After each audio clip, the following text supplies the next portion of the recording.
When a betrayed spouse doesn't have the details of the affair, it's a lot like being trapped in a dark closet and not knowing where the door is to get out. Because without the information regarding the betrayal, our brains will work overtime trying to put together this mystery.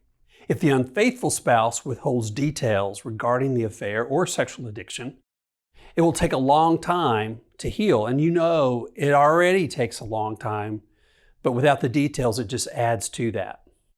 So the first key factor in surviving infidelity is to have a comprehensive story about the details regarding the affair. Without it, there's no way for the betrayed to understand the damage, and it will greatly limit the success of the couple staying together. In all my years of being a couples therapist, it's my experience that we're all very capable of getting over a betrayal. It will certainly take a long time, much longer than any of us wish it did in the best of circumstances.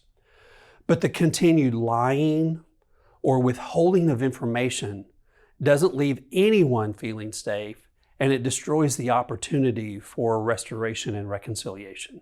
So we already know that infidelity creates a pain like no other. Emotional regulation, stability, safety, and truthfully, healing is created through what we call a coherent story. The betrayed spouse needs to be able to make sense of what happened. It's not unlike anything else that happens in our lives. We all have a need to understand and make sense of almost everything that happens to us in our life. And until we do gain clarity, our emotions can run rampant, and confusion rules and hearts remain broken. Understanding what happens provides a foundation on which we can eventually begin to rebuild a relationship.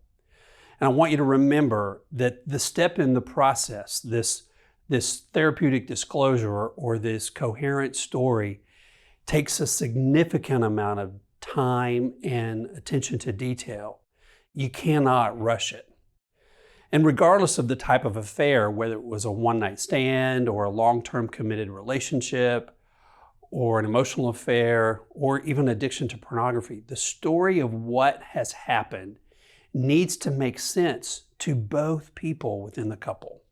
As I work with couples, not knowing what happened seems to be the number one culprit. If not the number one, it's certainly up there at the top. A couple is more likely to stay married and even have a much better marriage after an affair when they thoroughly discuss everything. Ultimately, understanding what occurs allows both parties to rally around solutions and begin to move forward.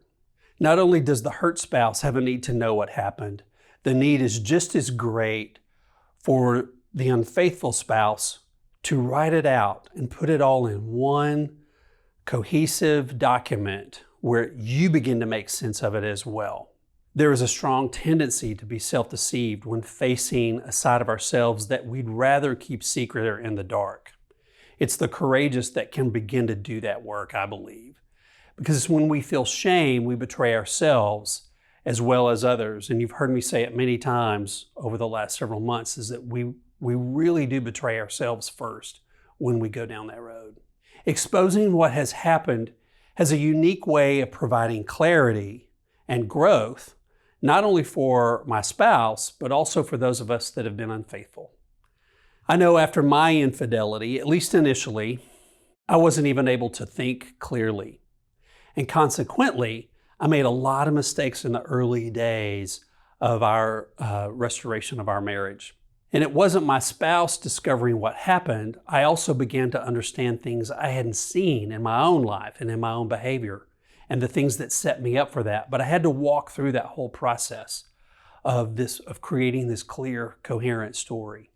Though it is a process, and you've got to give it time to create this coherent, comprehensive story, it is a very necessary ingredient to creating safety and continuing down this healing journey that you both are already on. So a question that I commonly hear in my office is, how much detail is enough detail? And that's not always up to me. And it's not even up to the unfaithful spouse. It's usually up to the betrayed. At the same time, knowing what happened isn't the same thing as knowing every single little detail about everything that happened. Because too much detail can create additional problems with intrusive thoughts. Certainly, the betrayed spouse might want to know what happened, where it happened, how often it happened, if there's any potential health risks, and even when it began and when it ended. They have a right to this information, I believe. But questions regarding comparison, where they compare themselves to the affair partner or to images or anything like that, serve probably no benefit at all. I've never seen it serve as any benefit. What I've seen is that it can keep the betrayed spouse in this intrusive thought loop way longer, sometimes years down the road. So I want to caution you, don't do the comparison thing. If you find yourself doing that, get some help with a therapist that can help you through that. While it's enticing to ask these questions, too much information only creates more reminders and more triggers and more intrusive thoughts for the longest time. For those of you who want to help your spouse feel safe and heal by sharing your story, here's some thoughts I have about this. First is ask your spouse what they want to know. Now, don't put the burden on them to have the right question, but ask them what and how much they want to know. There does come a time where the betrayed spouse will say, I know enough. I don't need to know anymore. But that's their call, not yours or mine. And then I'd begin by carefully telling the story from beginning to the end. It's the best way to relay the information. Far too often, I hear it almost daily, as the story comes out, it's a little trickle truth. A little bit here, a little bit there, a little piecemeal, and that's never been helpful in my experience. It doesn't start the clock all over completely, but it is a huge setback when there's new information brought to the surface. And I would just say, when you finish telling the story, please, please, please don't say that's everything, because most likely it's not. It might be everything you remember right here, right now, today, and that's what I want you to say. It's far better off realizing that you've told everything you remember at that moment in time. But there's always this possibility that other memories are going to come to mind, especially as your spouse asks you clarifying questions, as they try to wrap their brain around what happened. You and your mate may not have heard everything and will later be devastated by more information that comes to light if you've said that's everything. Tell them that you're committed to honestly answering their questions and exploring what happened. And if something does come back to your memory or come to mind, you will tell them immediately. Another issue with this disclosure process of having a clear, comprehensive story, the unfaithful partner will resort to saying, I don't remember. And unfortunately, they may not want to share the information as they're convinced that it would hurt you even more.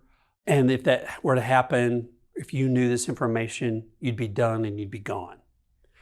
Other times, and this happens a lot, they genuinely do not remember the information, and they may need more time to help them remember what has transpired. They may need to go look at phone records or calendars or text messages or emails, that kind of thing, to help them remember. The thing is, are they willing to do that hard work? While I don't remember is not the best answer, a better answer might be, I don't remember that exact information right now in this moment, but I am committed to getting the help and the right process in place to come to a place of remembering the details a little better. I'm also committed to sharing any and all information as I remember and as we get immediate help to start this healing process. Hopefully something like that would help. Additionally, not being able to remember certain answers to certain questions won't prevent you from answering these investigative questions from Esther Perel. Questions like, what did the affair mean to you? Did you feel entitled to have your affair? Do you think you couldn't express your needs to me, your emotional, intellectual, sexual needs? Did you ever worry that your affair would destroy our relationship? What was it like for you to lie to me?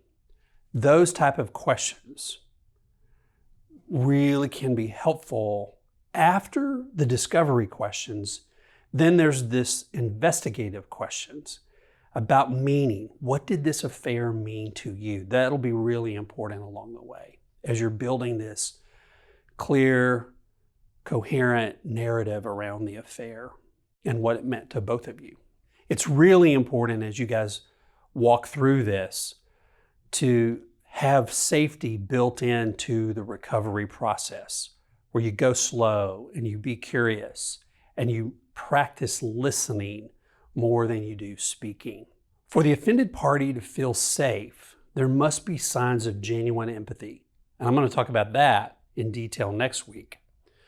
Without truly working to understand the depth of your mate's pain, all attempts at reconnecting will appear hollow or self-serving or checking the box and just trying to get through this as quickly as you can. Rebuilding trust after such a heavy blow will never ever be easy. But the good news is that you don't have to have trust, at least initially, to rebuild the relationship. In the meantime, you can replace trust with a whole lot of honesty and a whole lot of empathy and just beginning to work through this and give it time. For the unfaithful partners, these two gestures, honesty and empathy, will go a long way to help soothe the deep soulish wounds that infidelity has left your mate, really, truly, and yourself.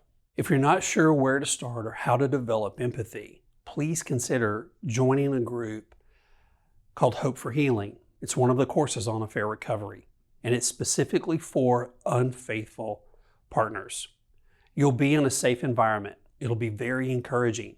You'll have a group leader that is an alumni of one of the Hope for Healing courses that has chosen to come around and help other people walk through this process.